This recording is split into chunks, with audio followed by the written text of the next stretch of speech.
प्यारे साथियों, कैसे हैं आप सब। आशा करता हूँ आप सब बढ़िया होंगे। तो मैं भूपेंद्र वर्मा आपका स्वागत करता हूँ आपके अपने इस यूट्यूब चैनल साइंस एकेडमी पर। तो पिछले क्लासेस में हमने क्या किया था, सिंपल इंटरेस्ट यानी साधारण ब्याज का लेक्चर 1 कंप्लीट कर लिया था। आज हम क्या करने जा रहे हैं, उससे थोड़ा लेवल अप करने जा रहे हैं। हम जितना ज़्यादा आगे लेक्चर करते जाएंगे लेवल अप करते जाएंगे। तो आज का हमारा जो टॉपिक रहने वाला है ये क्या है, सिंपल इंटरेस्ट का लेक्चर नंबर 2 या कहें पार्ट 2, है ना। तो चलिए शुरू करते हैं आज का लेक्चर। क्या कह रहा है क्वेश्चन, तो क्वेश्चन नंबर 1 कह रहा है, एक व्यक्ति ने ₹400 में 400 2 वर्ष के लिए तथा ₹550 4 वर्ष के लिए तथा ₹1200 6 वर्ष के लिए जमा किए। उसे कुल साधारण ब्याज ₹1020 प्राप्त हुए।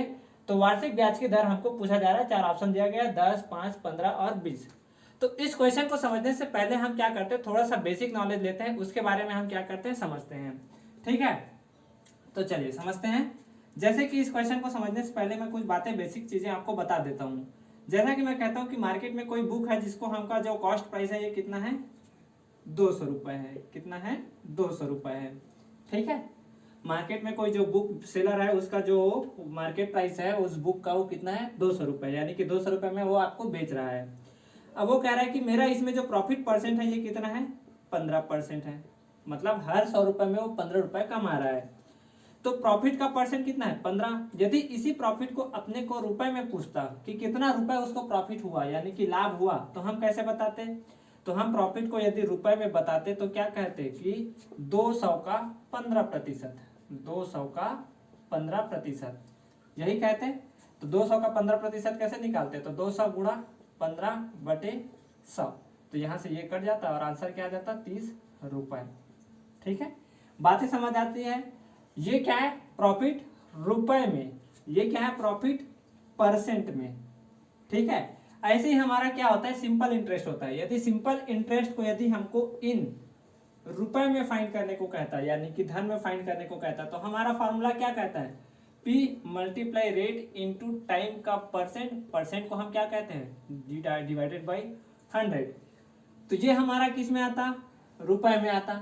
लेकिन यदि हमको कहता कि इसको केवल आप परसेंट में निकालिए, तो परसेंट में निकालने के लिए हम क्या कहते हैं कि यही हमारा क्या है, SI परसेंट है। ये क्या है हमारा, SI परसेंट है, यानी कि मूलधन का, ये P क्या है, मूलधन, ये P क्या है हमारा, मूलधन। तो मूलधन का दर गुणा समय प्रतिशत ही हमारा क्या है, SI प्रतिशत है, यानी कि साधारण ब्याज का प्रतिशत है। जैसे प्रॉफिट परसेंट होता था ऐसे ये हमारा क्या है, SI प्रतिशत है। बातें समझ आई क्या कहा मैंने। तो चलिए अब इस क्वेश्चन के साथ हम क्या करते हैं, डील करते हैं। तो इतनी बातों को आपने समझ लिया होगा, तो इतनी बातों को मैं मिटा रहा हूँ, समझ में आ गया होगा। तो चलिए क्वेश्चन के साथ डील करते हैं। क्या कह रहा है क्वेश्चन अपना, कि एक व्यक्ति ने 400 रुपए 2 वर्ष के लिए, 400 रुपए कितना, 2 वर्ष के लिए, यानी कि SI निकालने जा रहे हैं हम। तो 400 रुपए को 2 वर्ष के लिए क्या किया, जमा किया। पता नहीं कितने इंटरेस्ट पर, कितने रेट पर जमा किया, तो हम क्या कर लेते हैं, R% मान लेते हैं। फिर कह रहा है कि 550 को उसने 4 वर्ष के लिए जमा किया, तो 4 वर्ष के लिए जमा किया, तो वो भी रेट पता नहीं मेरे को। फिर वो कह रहा है कि 1200 को भी आपने कितना रुपए में जमा किया, कितने सालों के लिए, 6 सालों के लिए, R% पर जमा किया। ठीक है, और जो ब्याज मिलता है वो कितना है, 1020 रुपए है। ठीक है, किसमें दिया है, राशि अपने को रुपए में दिया गया है। अब इन बातों को अपने को क्या करना है, इन बातों को हमको माइंड में सॉल्व करना है। माइंड में सॉल्व करने का मतलब 400 रुपए पर दो साल में जो ब्याज मिलेगा वही हमको 800 रुपए में 1 वर्ष पर ब्याज मिलेगा। यानी कि मैं इन बातों को लिखने की अपेक्षा में इसको डायरेक्ट में क्या लिखूंगा, 800 रुपए का 1 वर्ष में जो ब्याज मिलेगा यानी कि R% की दर पर, वही 400 का 2% होगा। ऐसे ही 550 का 4% से करेंगे तो 550 का 4% कितना हो जाएगा यहाँ पर, 2200। तो 2200 का 1 साल में जितना दर से आप ब्याज कमाओगे वही 550 में 4 साल में कमाओगे। ठीक है, और 1200 का 6 मतलब कितना, 7200। तो 7200 का R%। ठीक है, तो इन सब में क्या कॉमन नजर आ रहा है, R%। अपने को मिला कितना है, 1020 रुपए। तो इन सब को यदि हम जोड़ दे तो कितना आ जाएगा अपने पास आंसर, 7200 और 800 हो गया 8000, और 8000 और 2200 कितना हो गया, 10,200 रुपए का R% कितना है अपना, 1020। ठीक है, तो प्रतिशत निकालने के लिए क्या करेंगे, R% निकालने के लिए 1020 बटे 10,200। तो यहाँ से 1 0 से 1 0 कैंसिल, 101 एकम 101, और ये हो गया दहम, और परसेंट निकालने के लिए 100 से मल्टीप्लाई करते हैं तो ये क्या हो जाएगा 10%। ये बातें क्या थी, एकदम बेसिक थी, जो आपको सिखाने का था। एग्जाम में आप ये करेंगे नहीं, एग्जाम में आप ऐसे नहीं करेंगे, इतना सारा आप यहाँ पर आप कुछ नहीं लिखेंगे, इतनी बातों को आप एग्जाम जो स्कूल एग्जाम है ऐसा लिखते, लेकिन ये हमारा क्या है, कंपटीशन एग्जाम है, तो कंपटीशन एग्जाम में हम इन सब बातों को नहीं लिखेंगे। तो क्या कहेंगे, हमको डायरेक्ट क्वेश्चन को माइंड में ही डील करना पड़ेगा। तो क्या कह रहा है कि 400 रुपए पर 2 वर्ष का ब्याज, मतलब 800 रुपए पर 1 वर्ष का जो ब्याज मिलेगा वही। उसके बाद कह रहा है कि 550 पर 4 वर्ष का ब्याज, तो 550 मल्टीप्लाई क्या करना पड़ेगा, 4 करना पड़ेगा, मतलब इतना आ जाएगा कितना 2200 यानी कि 2200। और 1200 का 6 वर्ष के लिए जितना भी ब्याज मिलेगा वो सेम दर पर है सभी के सभी, तो 12 गुना 6 कर दोगे तो कितना आ जाएगा 7200। अब इन सभी को हमको क्या करना है, माइंड में डील करना है, 7200, 2200 और कितने 800 को। आंसर कितना आ जाएगा 10,200। 10,200 का कितना प्रतिशत, 10,200 का कितना प्रतिशत क्या होगा अपना 1020। बस इतना ही आपको लिखना है एग्जाम में। तो यहाँ पर आर का वैल्यू क्या आ जाएगा अपने पास 10%। 10% कौन सा ऑप्शन है, ऑप्शन नंबर ए। इतनी बातों को मैंने आपको बेसिक चीजें जो कॉन्सेप्ट वाली बातें हैं इन बातों को सिखाने के लिए किया था। एग्जाम में आप इतना सारा काम नहीं करें, एग्जाम में केवल एक लाइन लिखिए, काम खत्म कीजिए, वो भी शायद ही लिखना पड़े क्योंकि आप सबको माइंड में डील कर पाए। तो क्वेश्चन नंबर 1 आपको समझ आया, बहुत ही बेसिक तरीके से मैंने आपको समझाया। अगला क्वेश्चन देखते हैं, इतनी बातों को नोट कर लीजिए। चलिए साथियों अगला क्वेश्चन देखते हैं क्या कह रहा है। एक व्यक्ति कुछ धनराशि 12% की दर से उधार लेता है तथा 6 वर्ष 8 महीने के बाद ब्याज के रूप में 720 रुपए का भुगतान करता है, तो उसके द्वारा उधार ली गई राशि, यानी कि यहाँ पर आपको मूलधन ज्ञात करने को कहा जा रहा है।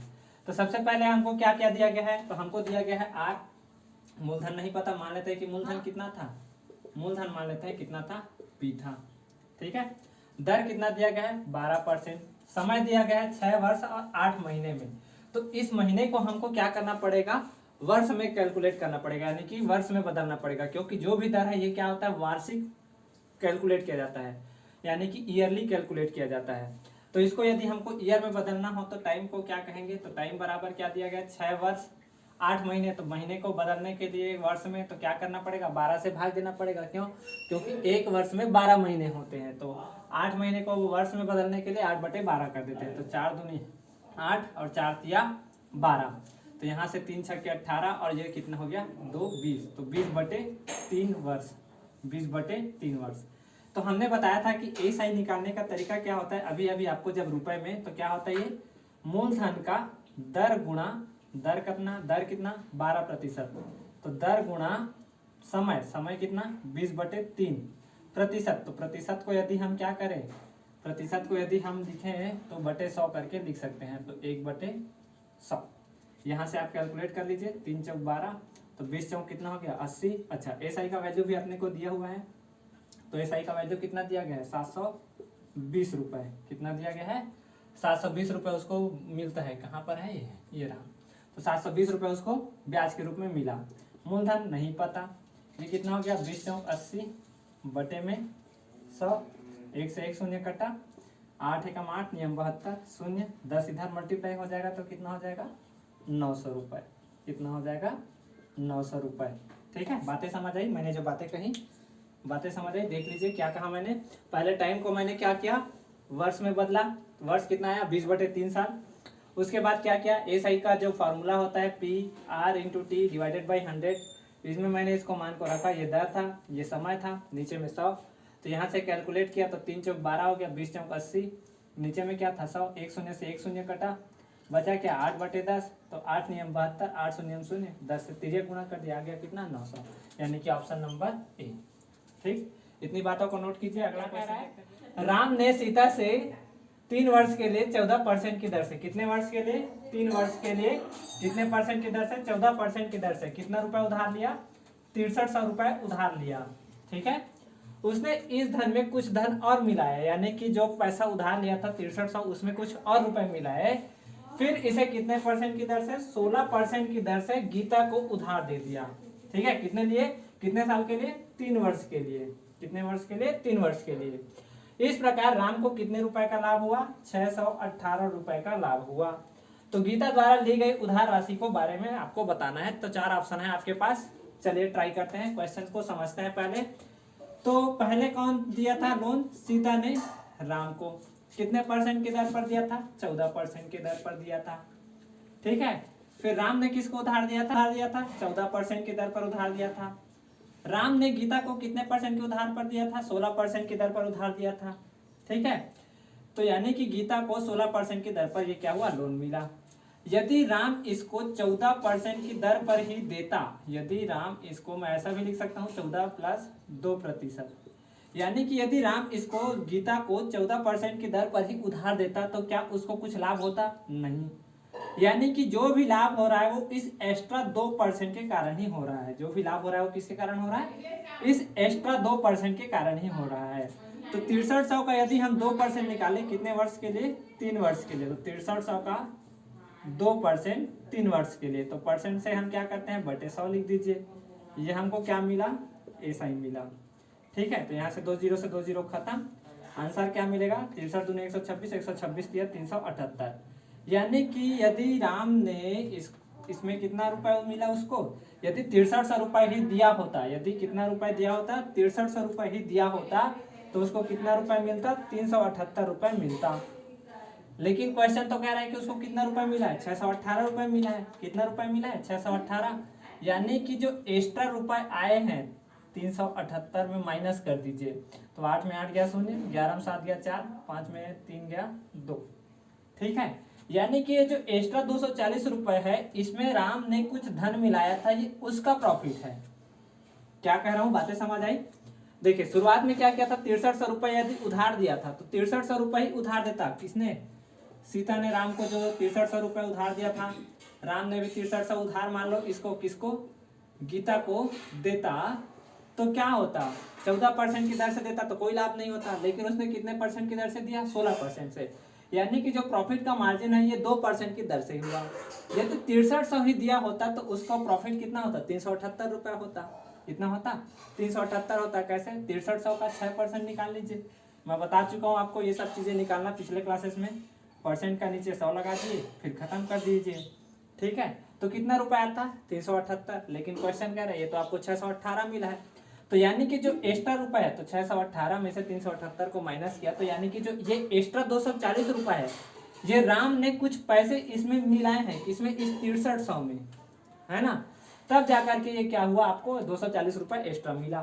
तो हम जानते हैं कि अब देखिए, अब हमको उसी रुपए को हमको क्या करना है? ज्ञात करना है।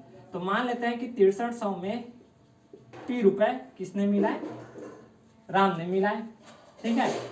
या एक्स्ट्रा पी रुपए मिलाए तो पी का 3 वर्ष के लिए कितने परसेंट की दर पर? 16% की दर पर। तो इसको हम कहते हैं कितना मिला अपने को? अरे यार इधर जगह नहीं है। 6300 में हमने क्या किया? पी रुपए मिलाए, यानी कि राम ने पी रुपए मिलाए मान लो। तो इस पी का 3 वर्ष के लिए 16% की दर से ये जो एक्स्ट्रा 240 रुपए मिला है यही है। तो इसको हम क्या करते हैं? कैलकुलेट कर लेते हैं। 3 8 24, 3 0 0, तो 16 पंचे 80। तो पी का जो वैल्यू है ये कितना है? 500 रुपए आया। तो हमको पूछ रहा है कि टोटल अमाउंट जो गीता ने लिया है उधार वो कितना है? तो 6300 तो दिए ही दिए, एक्स्ट्रा 500 राम ने उसमें और मिला दिए, तो टोटल कितना हो गया? 6800 हो गया। कितना हो गया? 6800। ये हमारा क्या है? आंसर। ठीक है। फिर से समझाता हूँ क्या हुआ।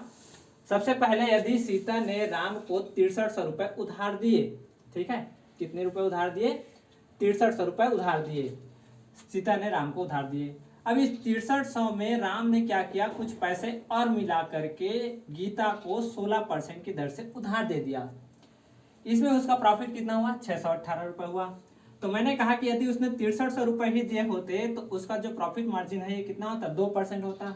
यानी कि 6300 का यदि हम 6% निकाले, 3 वर्ष के लिए था इस कारण से 6% निकाले, तो कितना आया? 378 रुपए आए। अब क्वेश्चन तो कह रहा है कि 618 आ रहा है आपका जो प्रॉफिट है वो, तो इसका जो मार्जिन है दोनों के बीच का जो अंतर है ये कितना है? 240 रुपए। कितना? 240 रुपए। यानी कि राम ने जो एक्स्ट्रा पैसा मिलाया था, है ना, वही क्या कर रहा है? इस 240 का कारण बन रहा है। तो राम ने मान लो पी रुपए मिलाए। कितने रुपए मिलाए? पी रुपए मिलाए। तो उसको 3 साल तक 16% की दर से इस पर ब्याज मिलेगा, क्योंकि ये उसका खुद का पैसा है। ठीक है। इसमें कोई ब्याज नहीं देना है सीता को, इस कारण से 16% की दर पर मिलता। तो इसका अमाउंट कितना है? 240। तो हमने जब कैलकुलेशन किया तो पी का वैल्यू कितना है? 500। यानी कि राम ने 500 उसमें और मिला है। तो हमसे पूछा था कि गीता द्वारा ली गई उधार की राशि कितनी है, तो 6300 में हमने 500 जोड़ दिया तो कितना आ गया 6800।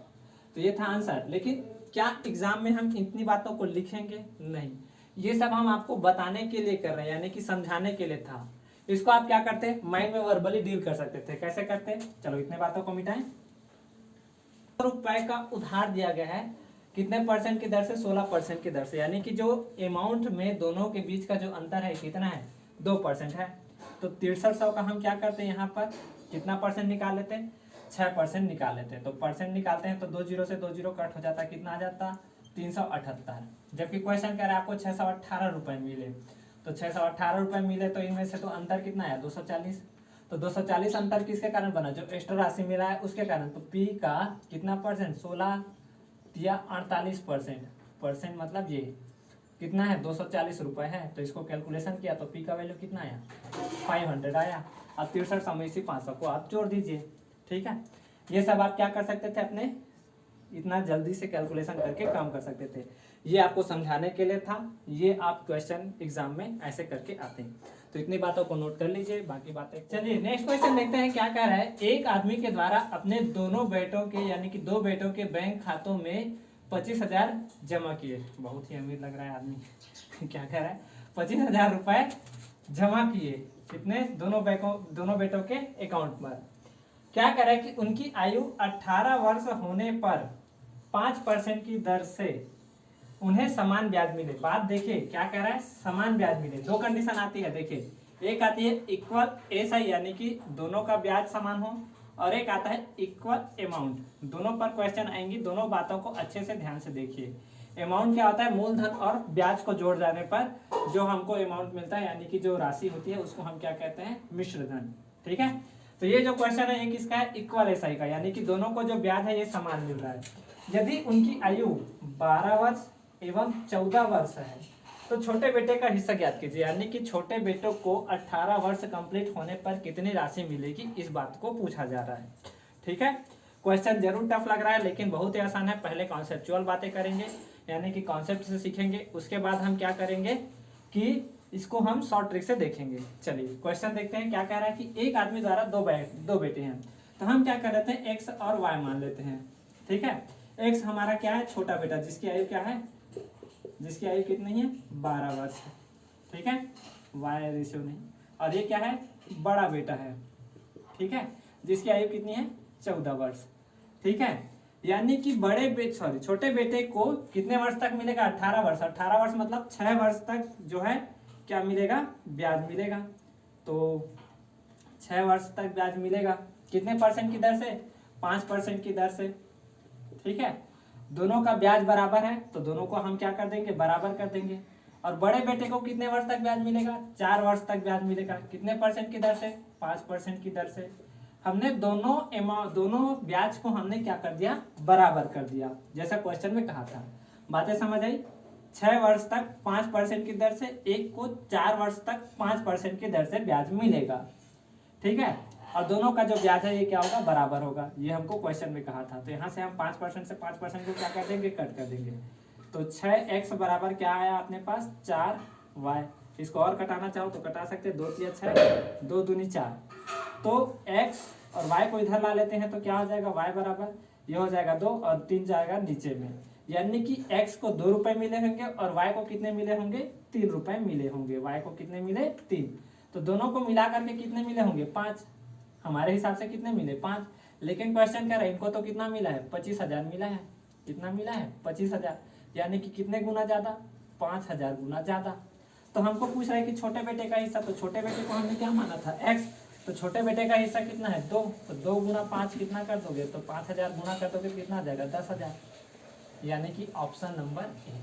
ठीक है, संयोग की बात है कि सभी क्वेश्चन का जो हमारा जो ऑप्शन है ये ए आ रहा है अधिकतर का।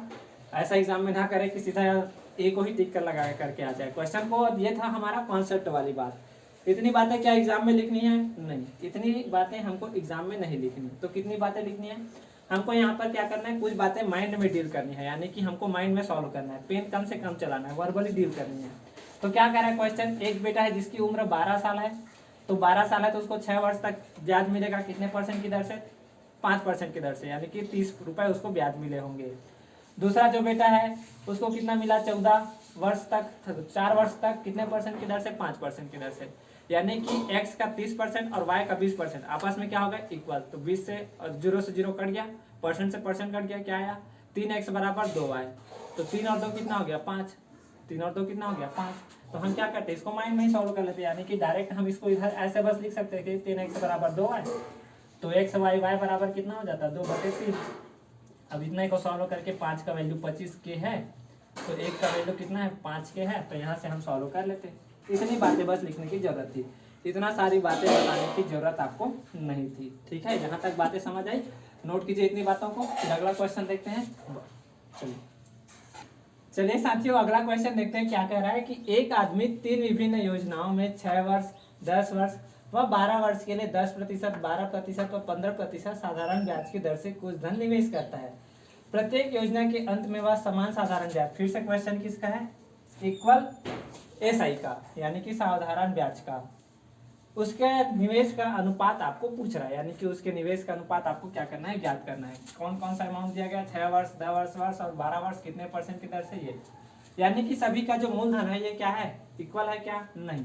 तो हम मान लेते हैं कि पहले वाले अमाउंट में मान लो उसने x रुपए निवेश किए, कितने साल के लिए निवेश किया, कितने साल के लिए निवेश किया, तो 6 साल के लिए निवेश किया। कितने परसेंट की दर से, 10% की दर से। ठीक है, दूसरे वाले भाग में उसने मान लो कितना निवेश किया, y निवेश किया, कितना निवेश किया, y। ठीक है, कितने परसेंट की दर से, तो 10 वर्ष के लिए 12% की दर से निवेश किया। ठीक है, ऐसे ही तीसरे वर्ष के लिए इधर जगह नहीं है तो एक काम करते इधर लिख लेते हैं।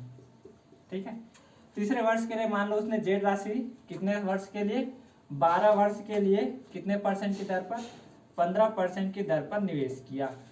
ठीक है, कितने परसेंट की दर पर निवेश किया, 15% की दर पर निवेश किया। अब हमसे पूछा जा रहा है कि x ratio y ratio z का मान क्या होगा, यानी कि x y z का मान क्या होगा। ठीक है, और यहाँ पर सभी की सभी क्या है, बराबर है आपस में, तो बराबर लिख दीजिए। यहाँ पर हमसे कहा गया कि साधारण ब्याज आपस में क्या है, बराबर है, इस कारण से हमने यहाँ पर बराबर लिख दिया। अब इसको बराबर है तो हमसे परसेंट से परसेंट क्या कर देंगे, यहाँ पर परसेंट था इसको काट देंगे, परसेंट से परसेंट काट देंगे। और कुछ कट रहा है तो उसको भी देख लेते हैं। जैसे कि ये कट रहा है 5 दूनी 10, 5 दूनी 10, 5 दिया 15 और 2 एकम 2, 2 एकम 2, 2 छक्का 12 और कुछ हाँ 6 से भी कट रहा है, 6 एकम 6, 6 दूनी 12, 6 एकम 6। तो x का मान कुछ बचा क्या, नहीं। तो x बराबर यहाँ कितना बचा 2y और यहाँ कितना बचा 3। तो x बराबर 2y बराबर 3z मिला।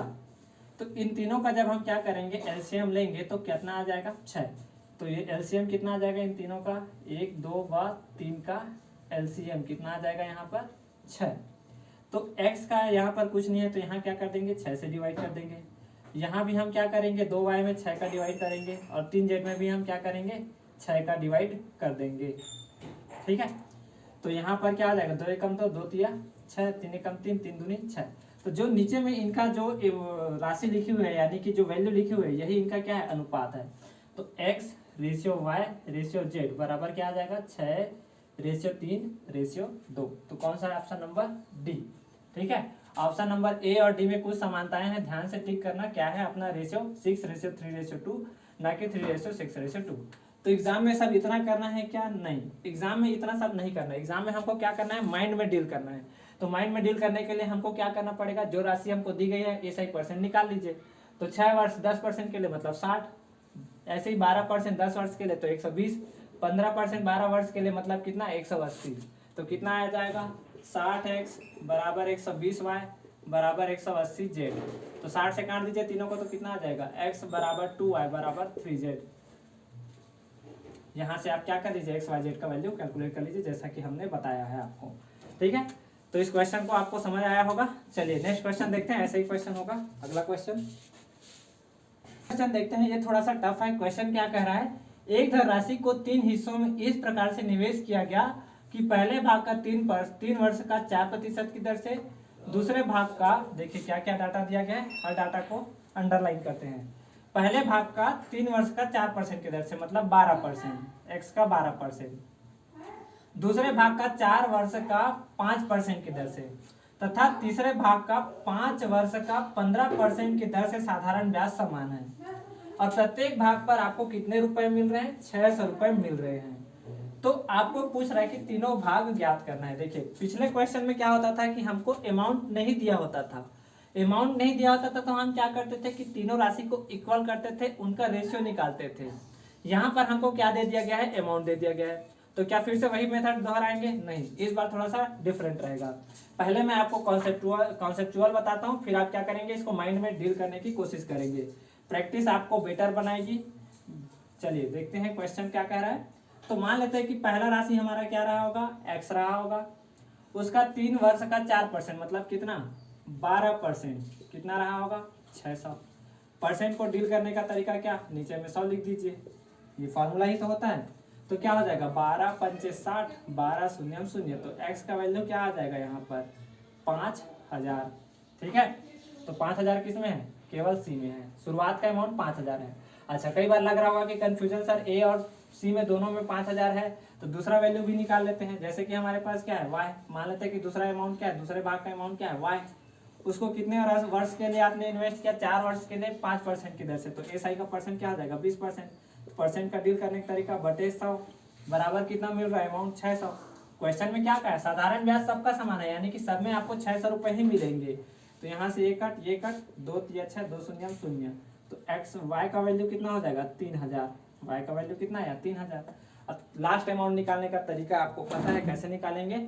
आप निकाल लीजिएगा, चाहो तो निकाल सकते हो, नहीं तो चलो दिखाई देते हैं। तो जेड का कितना परसेंट कितने वर्ष के लिए इन्वेस्ट किए? 15% की दर से 5 वर्ष के लिए इन्वेस्ट किया, यानी कि 75% बटे 100 बराबर कितना मिला आपको? 600। 15 पंचे 75, 15 चौक 60, 15 शून्य शून्य, 15 5 8 40। तो जेड बराबर क्या आया? 800। ठीक, देखो तीनों राशि आपको आ गया। एग्जाम में इतना करने की भी जरूरत नहीं है, आपको क्या करना था? केवल डील करना था इस राशि से। 4 तिया 12, ठीक है। अमाउंट कितना दिया? अच्छा है। तो 12 पंचे 60 मतलब 5 शून्य, परसेंट मतलब नीचे 100 था, तो 5 शून्य में 2 शून्य और बढ़ा दीजिए, मतलब 5000। दूसरा भाग को देखना था 15 पंचे 5 चौक 20, 20 में कितना? 600। तो 20 का है मतलब एक का वैल्यू 30, तो 100 का वैल्यू कितना? 3000। तो आंसर आ गया। टिक करिए और आगे बढ़िए। पूरा सॉल्व करने की जरूरत नहीं, क्योंकि वहां पर एग्जामिनर आपका केवल ये आंसर चेक करेगा, ना कि ये जो लिखे उसको। ठीक है, माइंड में जितना हो सके डील करने की कोशिश कीजिए, क्योंकि यहाँ पर आप टाइम सेव करेंगे तो दूसरा क्वेश्चन में आप क्या करेंगे? इस टाइम को दे पाएंगे। तो चलिए अगला क्वेश्चन देखते हैं। चलिए अगला क्वेश्चन देखते हैं। बोर नहीं हो रहे हो तो कृपया मुंह धो करके आ जाए, क्योंकि क्वेश्चन अभी बहुत सारा बाकी है। क्वेश्चन को हम टफ से टफ लेवल तक जाते जा रहे हैं, क्योंकि आप ही का फायदा होगा। यदि आप आज प्रैक्टिस कर लेंगे तो आप ही का फायदा एग्जाम में आपको यदि ये क्वेश्चन या ऐसे क्वेश्चन देखने को मिले तो आपके लिए तो बहुत ही फायदा हुआ ना। एक बार प्रैक्टिस किए होंगे या 2 बार प्रैक्टिस करोगे और एग्जाम में आपको मिल गया तो आप भाग्यशाली हुए, आपका नौकरी भी लग सकता है इससे। तो अच्छे से पढ़िएगा क्वेश्चन को। क्या कह रहे हैं? 9300 को 3 हिस्से में विभाजित किया जाता है तथा क्रमशः 2 वर्ष, 4 वर्ष तथा 5 वर्ष के लिए साधारण ब्याज पर दे दिया जाता है। यानी कि 9300 को 3 हिस्सों में बांट करके 2 वर्ष के लिए, 4 वर्ष के लिए और 5 वर्ष के लिए क्या करते हैं? साधारण ब्याज पर दे देते हैं। यदि ब्याज की गणना कितनी है? 10% वार्षिक है, यानी कि हर भाग पर 10% आपको साधारण ब्याज मिलेगा। सभी तीनों भागों द्वारा प्राप्त मिश्र धन समान है। देखिए इसलिए इसके पहले वाले क्वेश्चन में क्या हो रहा था कि साधारण ब्याज पर आपको जो भी राशि दे रही थी, तो साधारण ब्याज जो मिल रहा था वो क्या हो रहा था? सभी में समान था। अभी क्या कह रहा है कि यहाँ पर जो आपको मिश्र धन है, मिश्र धन क्या होता है? अमाउंट क्या होता है? अमाउंट क्या होता है? प्रिंसिपल प्लस इंटरेस्ट, यानी कि मूलधन धन ब्याज जो होता है, ये क्या होता है? मिश्र धन। तो मिश्र धन तीनों का क्या है? समान है। तो सबसे बड़े भाग का मान ज्ञात कीजिए। तो हम इस 9300 को अभी नहीं मानते हैं, हम क्या मान लेते हैं कि P हमारा कितना था? 100% है। अब इस 9300 को अभी नजरअंदाज कर दीजिए, इग्नोर मार दीजिए। हमने क्या कहा? P हमारा कितना था? 100% था। अब इसमें जो भी ब्याज मिलेगा वो इसमें क्या हो जाएगा? जुड़ जाएगा। वही हमारा क्या होगा? मिश्र धन। अब जैसे कि कह रहा है कि 10% वार्षिक है, तो पहले हिस्से को मान लो मैं कितना मान लेता हूँ कि A रहा हो। ठीक है, पहला हिस्सा मेरा क्या रहा? A। तो A को मैंने कितने वर्ष के लिए? 2 वर्ष के लिए। कितने परसेंट पर? 10% पर क्या कर दिया? साधारण ब्याज पर, यानी कि लोन दे दिया। तो मेरे को ब्याज कितना मिलेगा? मैंने आपको बताया था, सिखाया था, क्या होता है? टाइम इंटू रेट परसेंट ही हमारा क्या होता है? एसआई परसेंट होता है। तो 10 दूनी 20%, यानी कि 20 रुपए मेरे को क्या मिले होंगे? ब्याज मिले होंगे। तो पहले साल मेरे को कितना ब्याज मिला? पहले भाग पर कितना ब्याज मिला? 120%। कितना मिला? 120%। परसेंट अभी हटा दोगे तो भी कोई फर्क नहीं पड़ेगा। अब मान लो दूसरा भाग मेरा कौन है, बी। तो बी को कितने वर्ष के लिए दिया जाता है, 4 वर्ष के लिए। कितने परसेंट इंटरेस्ट पर, 10%। मतलब कितना ब्याज मिलेगा, 10 चौक 40।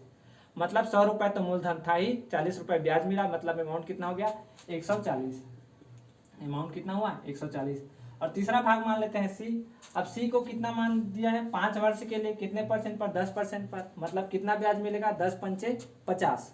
10 ये 5 ये 10 पंचे 50। 50 रुपये मेरे को ब्याज के तौर पे, 50% ब्याज के तौर पे मिलेगा। तो क्या हो जाएगा ये 150%। तो परसेंट आपका क्या हो जाएगा, कट हो जाएगा, 0 से 0 काट दीजिए। अब इन तीनों का एलसीएम ले लीजिए, 14, 12 और 15 का। 14, 12 व 15 का एलसीएम। किसी दिन हम एलसीएम निकालने का ट्रिक भी लाएंगे आपके लिए। अभी इतना सीख लीजिए कि 14, 12 और 15 का एलसीएम कैसे निकालेगा। तो 14 और 12 में जो है, 14 को हम लिख सकते हैं 7 × 2, और इसको हम लिख सकते हैं 4 × 3, और इसको भी लिख सकते हैं 5 × 3। तो यहाँ पर आ जाएगा 7, और ये हो जाएगा 4, और इंटू में क्या हो जाएगा 5, और इंटू में क्या हो जाएगा 3। तो 4 पंचे 20, 7 140, तिया मतलब 420। कितना हो जाएगा, 420। तो ए के द्वारा 12 में 420, तो 12 तिया 36, 12 पंचे 60। मतलब ए से वो कितनी बार में चला जाएगा, 35 बार में चला जाएगा। या यहीं से ही आप कैलकुलेट कर सकते हो, इतना सारा कैलकुलेशन करने की जरूरत नहीं है। इसमें देख लो, इसके पास क्या है, 4 और 3 है, क्या नहीं है, 7 और 5 नहीं है, तो क्या आ जाएगा नीचे में 35। बी के पास क्या क्या है, 7 और 2 है, या 7 और 2 है कह सकते हो। तो इसके पास क्या नहीं है, 2 नहीं है, 5 नहीं है, 3 नहीं है, 2 पंचे 10, 3 30, 30 नहीं है। सी के पास, सी को देखिए, सी के पास कितना है, 15, 15 या 45 हो जाता है, तो 15 मतलब कितना हो जाएगा, 15 दूनी 30, 15 अट्ठाईस 120, मतलब कितना आ जाएगा 28। ठीक है, तो 35, 30 और 28 को आप क्या कर दीजिए, जोड़ दीजिए, क्योंकि यही इनका क्या है, वैल्यू है। तो 35, 30 और 28 को आप क्या कर देंगे, जोड़ देंगे।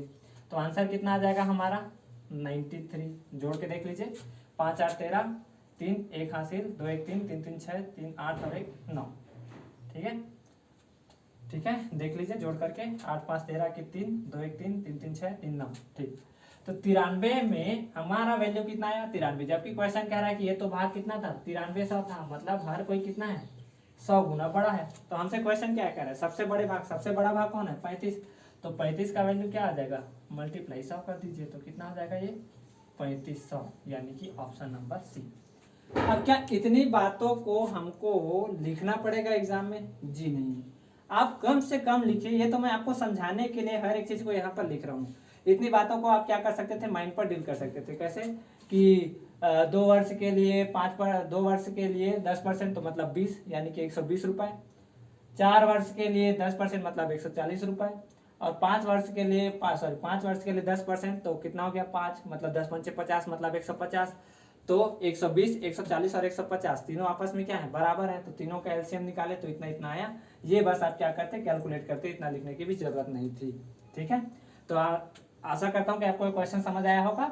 अब अगला क्वेश्चन देखते हैं, थोड़ा इससे से भी थोड़ा सा टफ से टफ किए जा रहे हैं। तो आगे क्वेश्चन देखते हैं। क्वेश्चन क्या कह रहा है, 2 विभिन्न स्रोतों से ₹1500 पर 3 वर्ष के लिए प्राप्त साधारण ब्याज का अंतर कितना है, 13 रुपए 50 पैसे। कितने वर्ष के लिए, 3 वर्ष के लिए।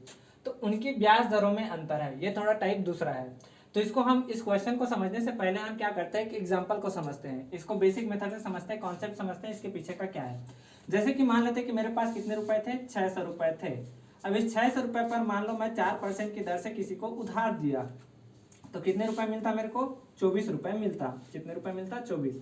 अब इसी को मैं मान लो दूसरे व्यक्ति को 5% की दर से उधार देता, तो मेरे को कितना रुपए मिलता, 30 रुपए। यानी कि कितना है दोनों के बीच का अंतर, तो 6 रुपए का अंतर है। कितने रुपए का अंतर है, 6 रुपए का अंतर है।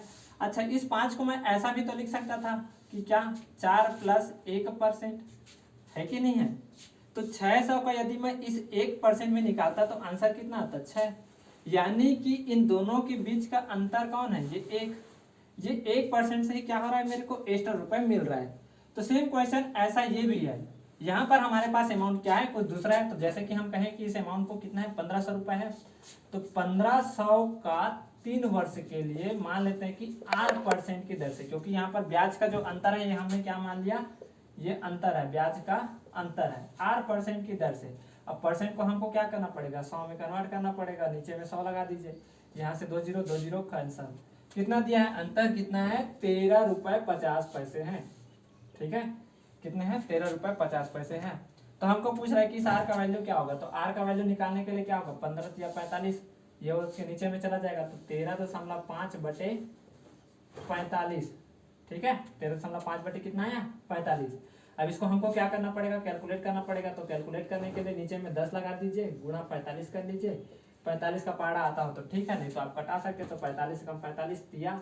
अब नीचे में 10 है तो इसका आंसर क्या आ जाएगा, 0.3%। नीचे में 10 है मतलब क्या लगाना पड़ेगा, पॉइंट। तो इसका आंसर क्या आया, 0.3%, मतलब ऑप्शन नंबर सी। बात समझ आई, बात समझ आई। इजी क्वेश्चन था, ऐसा क्वेश्चन आपको बहुत सारे एग्जाम में देखने को मिलता है, लेवल थोड़ा सा अप था इसका। चलिए अगला क्वेश्चन देखते हैं, इतनी बातों को नोट कर लीजिए। चलिए साथियों, अगला क्वेश्चन क्या कहता है, क्वेश्चन नंबर 9। ए ने 800 रुपए को 12% साधारण ब्याज की दर पर उधार देता है और बी 910 रुपए को 10% वार्षिक ब्याज की साधारण ब्याज की दर पर क्या करता है, वार्षिक साधारण की दर से उधार लेता है या उधार देता है, जैसा भी है। तो कितने वर्ष बाद उनके ऋण के मिश्र धन आपस में बराबर हो जाएंगे। ऑप्शन आपको दिया गया 18 वर्ष, 20 वर्ष, 22 वर्ष, 24 वर्ष। ट्राई करना चाहते हैं तो ट्राई कर लीजिए, हम नहीं तो आपको सॉल्व करके दिखाते हैं। तो चलिए समझते हैं क्वेश्चंस को। फिर से वही पहले कॉन्सेप्ट वाली बात, फिर आपको माइंड में डील करना सिखाएंगे, इसको कैसे करोगे आप एग्जाम में जा करके। तो चलिए, तो हमारे पास ए और बी दो व्यक्ति हैं जिन्होंने कुछ रुपए उधार लिए, 800 रुपए, एक ने 910 रुपए। दोनों के बीच का अंतर कितना था, तो 110 रुपए। ठीक है, 110 रुपए दोनों के बीच का क्या था, अंतर था। इसने 12% की दर से उधार लिया, तो हर वर्ष इसको कितने चुकाने होते, 96 रुपए चुकाने होते। परसेंट निकालना सीख गए होंगे, 12 8 96, 2 जीरो से 2 जीरो काट दो। ठीक है, 910 वाले व्यक्ति ने कितने परसेंट पर लिए, 10% वार्षिक ब्याज की दर पर लिए। तो कितने रुपए उधार लिए, मतलब कितने रुपए देगा ये प्रति वर्ष, 91 रुपए। इस 96 रुपए में और इस 91 रुपए में दोनों के बीच का अंतर कितना है, 5 वर्ष का, सॉरी 5 रुपए का, है ना। तो अगले वर्ष भी ये क्या करता, अब देखो इस 96 को मैं ऐसा भी लिख सकता था, कैसे, 91 धन 5, 91 धन 5। अब इसका लिखने का तरीका क्या है, देखिए दोनों ने राशि तो अलग अलग उधार ली, यानी कि 110 रुपए इसने एक्स्ट्रा उधार लिया था। ठीक है, अब चुकाने की जब बारी आई तो दोनों को क्या हुआ कि एक्स्ट्रा रुपए कौन चुका रहा है, ए।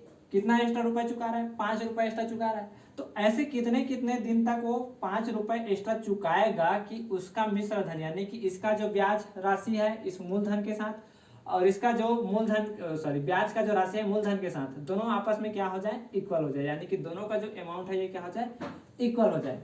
क्या साधारण ब्याज बराबर होगा, नहीं, साधारण ब्याज नहीं, मिश्र धन बराबर होंगे, क्योंकि साधारण ब्याज कभी बराबर नहीं होगा, क्योंकि ये 5 एक्स्ट्रा चलता चलेगा। ठीक है, तो क्वेश्चन के अनुसार हम चलते हैं। तो पहले साल उसने कितना जमा किया, 91 धन 5। ऐसे ही दूसरे साल भी उसने 91 धन 5 रुपए जमा किए होंगे, इसने 91 रुपए जमा किए, फिर से 91 रुपए जमा किए।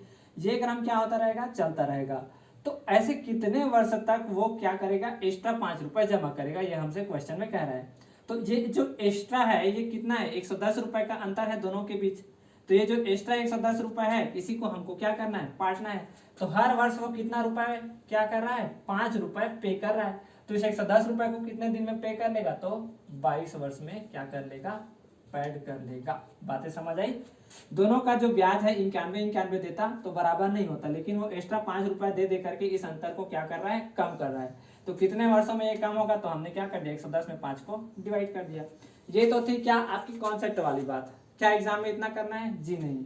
एग्जाम में आप क्या करेंगे, यहाँ से ही सीधा सीधा माइंड में डील कीजिए कि 800 का 12% मतलब कितना, 96 रुपए।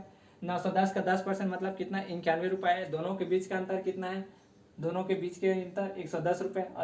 और जो ब्याज का अंतर है वो कितना है, 5 रुपए। तो इस 110 रुपए को भरने में कितने समय लगेंगे, यदि हर वर्ष 5-5 रुपए दे रहे हैं तो कितना लग जाएगा, 22 वर्ष लग जाएगा। इतना बस लिखते तो आपका काम हो जाता, ज़्यादा कुछ करने की आवश्यकता नहीं थी। इसी को लोग ट्रिक कह देते हैं, 2 सेकंड में बन जाता है। फिर यही चीज़ें समझ आई। बातें आगे बढ़े कि रहन दे इतना क्वेश्चन। चलिए क्वेश्चन आज का इतना ही रखते हैं। तो आज का लेक्चर यही समाप्त करते हैं। आशा करता हूँ कि जितने भी क्वेश्चन मैंने आपको समझाया होंगे वो समझ आया होगा। यदि डाउट है तो कमेंट सेक्शन में आप उसका क्वेश्चन को आप बता सकते हैं कि इस क्वेश्चन में हमको डाउट है, तो हम उसको सॉल्व करने की कोशिश करेंगे। यदि वीडियो अच्छा लगा हो तो कृपया इसको लाइक कीजिए, आगे इसको शेयर कीजिए, और चैनल पर यदि नए हैं तो इसको सब्सक्राइब कर लीजिए, क्योंकि आपको सब्सक्राइब करना फ्री होता है, लेकिन ये हमारे लिए क्या हो जाता है, हेल्पफुल हो जाता है, आगे वीडियो बनाने के लिए हमको मोटिवेशन मिलते रहता है। तो पढ़ते रहिए। All the very best. जय हिंद, जय भारत।